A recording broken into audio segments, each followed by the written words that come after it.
혹시 요즘 아침에 눈을 떴을 때 가장 먼저 무슨 생각이 드시나요? 오늘 해야 할 일들, 밀린 업무, 해결되지 않은 문제들이 떠오르진 않으신가요? 마치 무거운 짐을 어깨에 짊어진 채 하루를 시작하는 것 같은 기분 말입니다. 우리는 언제부터인가 더 많이, 더 빨리, 더 높이를 외치며 살아가고 있습니다. 그런데 문득 이런 질문이 떠오릅니다.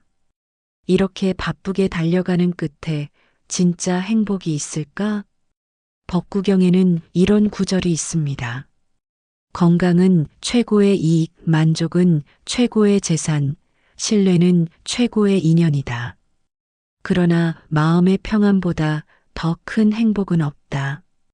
이 짧은 한 구절이 인간이 평생 쫓는 행복의 본질을 그대로 말해줍니다.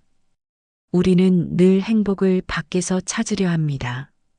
더 좋은 직장, 더 넓은 집, 더 많은 돈, 더 높은 지위. 그것들을 얻으면 행복해질 거라고 믿습니다. 하지만 이상한 일입니다. 목표를 달성해도 행복은 잠깐이고 곧 또 다른 욕망이 고개를 듭니다. 석가모니는 말씀하셨습니다. 외부 세계에서 평화를 구하지 말라. 그대 자신 안에 평화가 있다. 행복은 외부의 조건이 아니라 마음의 상태입니다.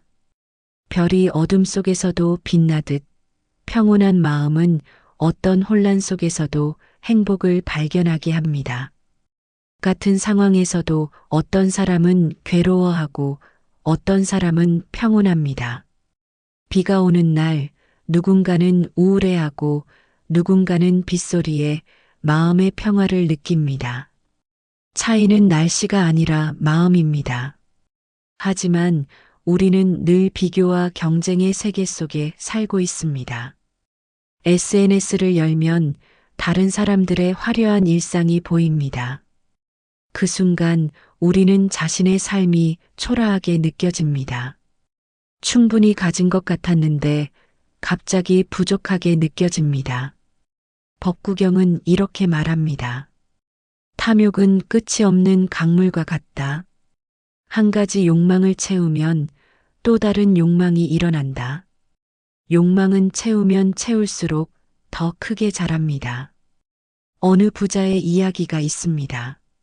그는 평생 돈을 모았고 사람들은 그를 성공한 사람이라 불렀습니다.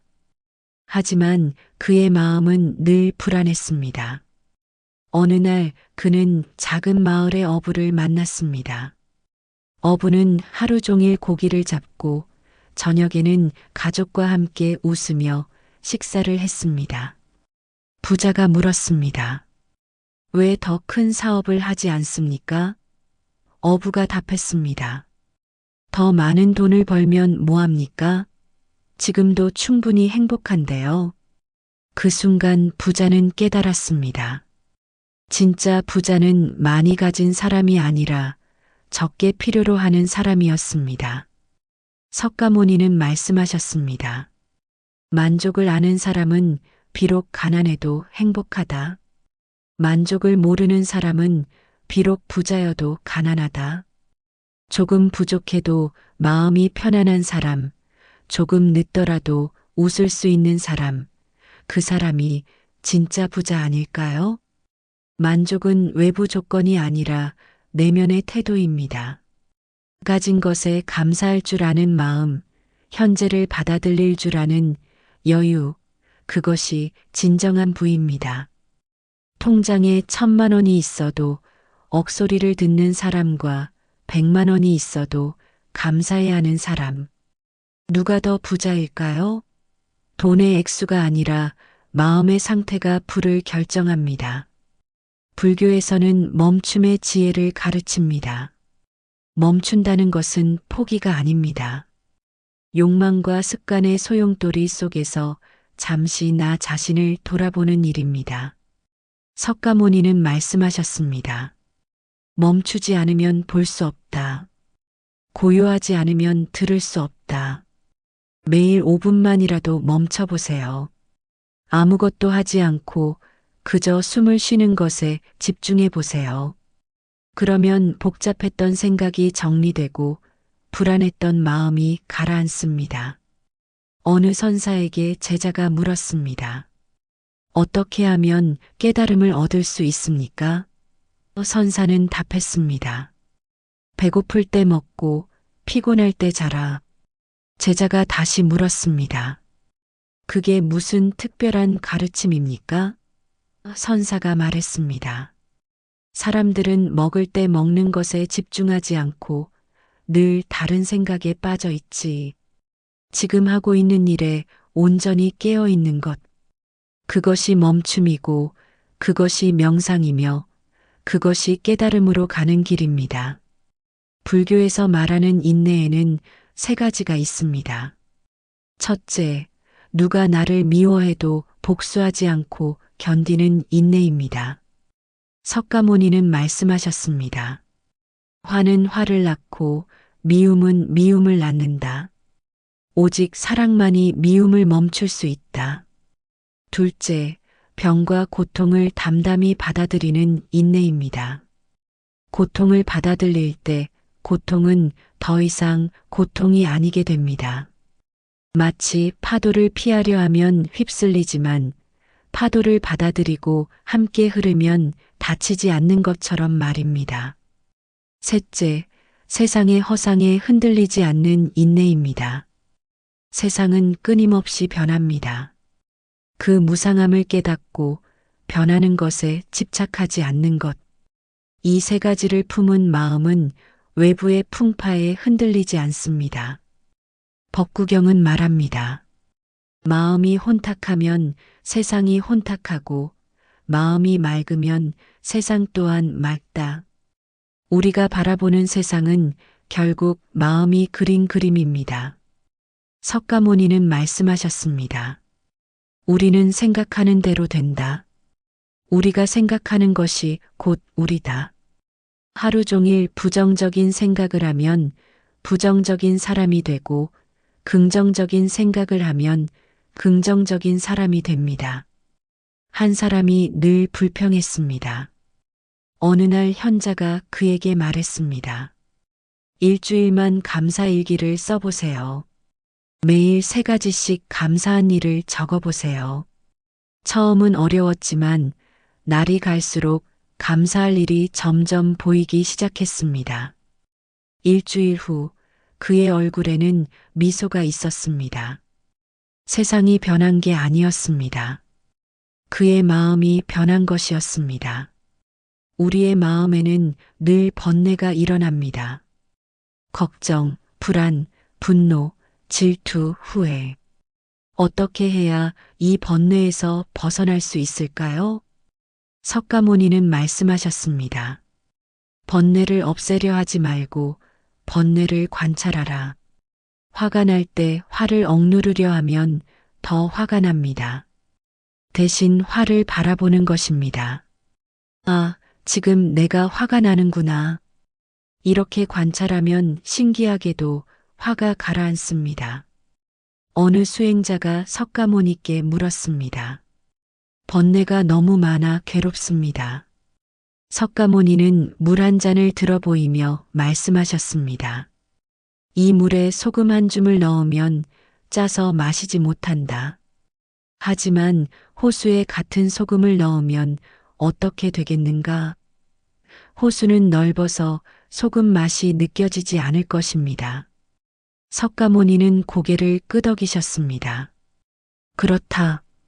번뇌를 없애려 하지 말고 그대의 마음을 넓혀라.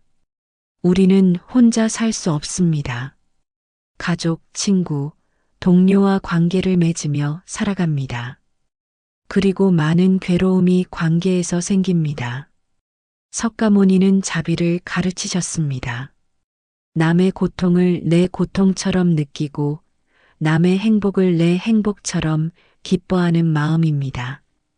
누군가 우리를 해칠 때 한 걸음 물러서서 생각해 보면 그 사람도 괴로워서 그런 것입니다. 행복한 사람은 남을 해치지 않습니다. 법구경은 말합니다. 미움은 미움으로 풀리지 않는다. 오직 사랑으로만 풀린다. 이것은 영원한 진리다. 오늘 하루 누군가에게 화가 나더라도 한 번만 참아보세요. 그 사람의 입장에서 생각해 보세요. 이런 연습이 쌓이면 언젠가는 진정한 자비의 마음을 갖게 됩니다. 우리는 많은 것에 집착합니다. 돈, 명예, 사랑, 건강. 이 집착이 고통의 뿌리입니다. 석가모니는 말씀하셨습니다. 집착은 고통의 원인이다. 집착을 버리면 자유로워진다. 집착을 버린다는 것은 사랑하지 말라는 뜻이 아닙니다. 다만 모든 것은 변한다는 사실을 받아들이라는 것입니다. 이것을 받아들이면 오히려 더 깊이 사랑할 수 있습니다. 언젠가 잃을 것을 알기에 지금 이 순간이 더 소중해집니다. 영원하지 않기에 지금 함께 있는 시간이 더 빛납니다. 평온의 비결 중 하나는 감사입니다.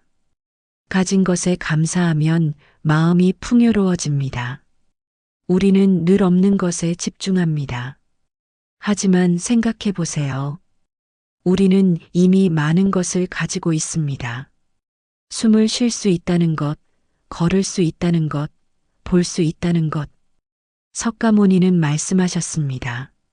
매일 아침 눈을 뜰 수 있다면 감사하라.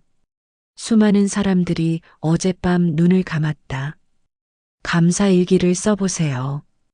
매일 밤 3가지씩 감사한 일을 적어보세요. 계속하다 보면 감사할 일이 점점 많이 보입니다. 마음의 렌즈가 바뀌는 것입니다. 평온을 가로막는 큰 장애물 중 하나가 원망입니다.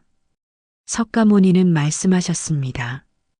원망을 품고 사는 것은 뜨거운 석탄을 쥐고 남에게 던지려는 것과 같다. 결국 되는 것은 자신이다. 용서는 상대를 위한 것이 아닙니다. 나 자신을 위한 것입니다. 용서하면 마음이 가벼워집니다. 용서가 어렵다면 이렇게 생각해 보세요. 그 사람도 완벽하지 않다. 나도 남에게 상처를 준 적이 있다.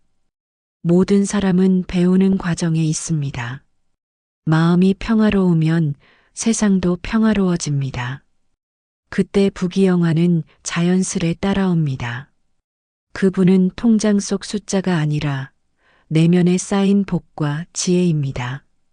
법구경은 말합니다.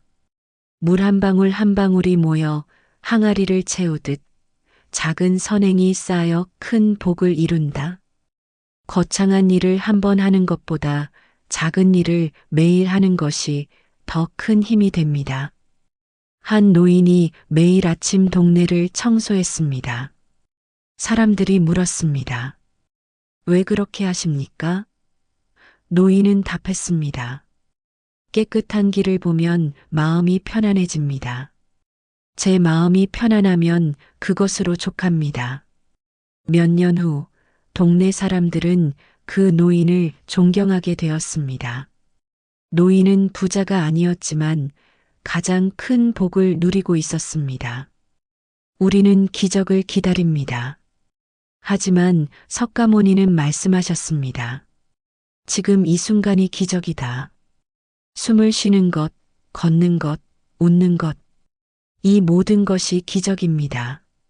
걸을 때는 그저 걸으세요.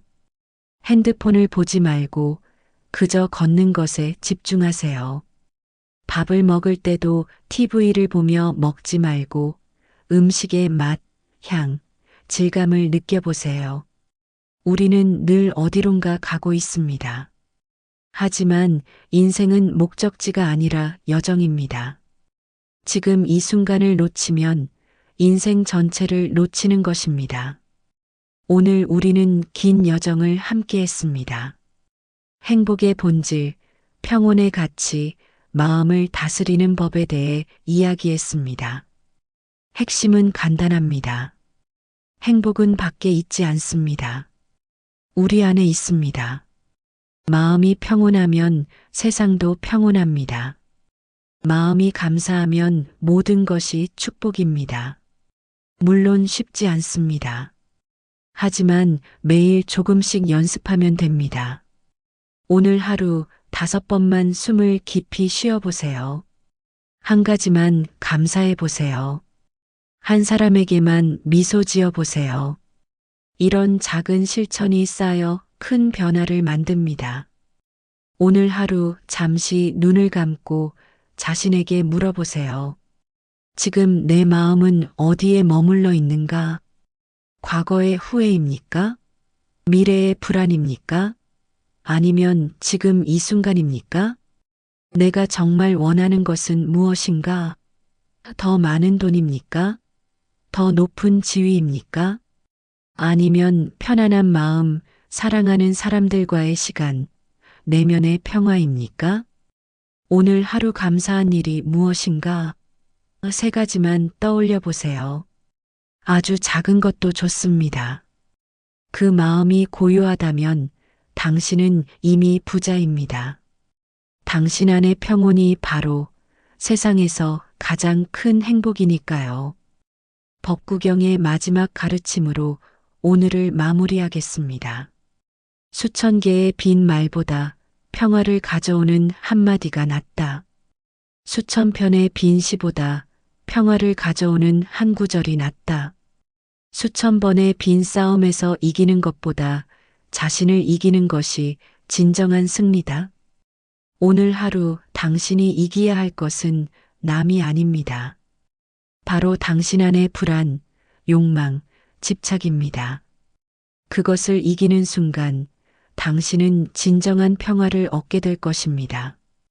이 영상이 도움이 되셨다면 구독과 좋아요 부탁드립니다. 여러분의 작은 응원이 더 좋은 콘텐츠를 만드는 큰 힘이 됩니다. 다음 영상에서는 석가모니의 지혜로 현대인의 스트레스를 다스리는 법에 대해 이야기하겠습니다. 알림 설정까지 해두시면 새로운 영상을 가장 먼저 받아보실 수 있습니다. 오늘도 평안한 하루 보내세요. 감사합니다.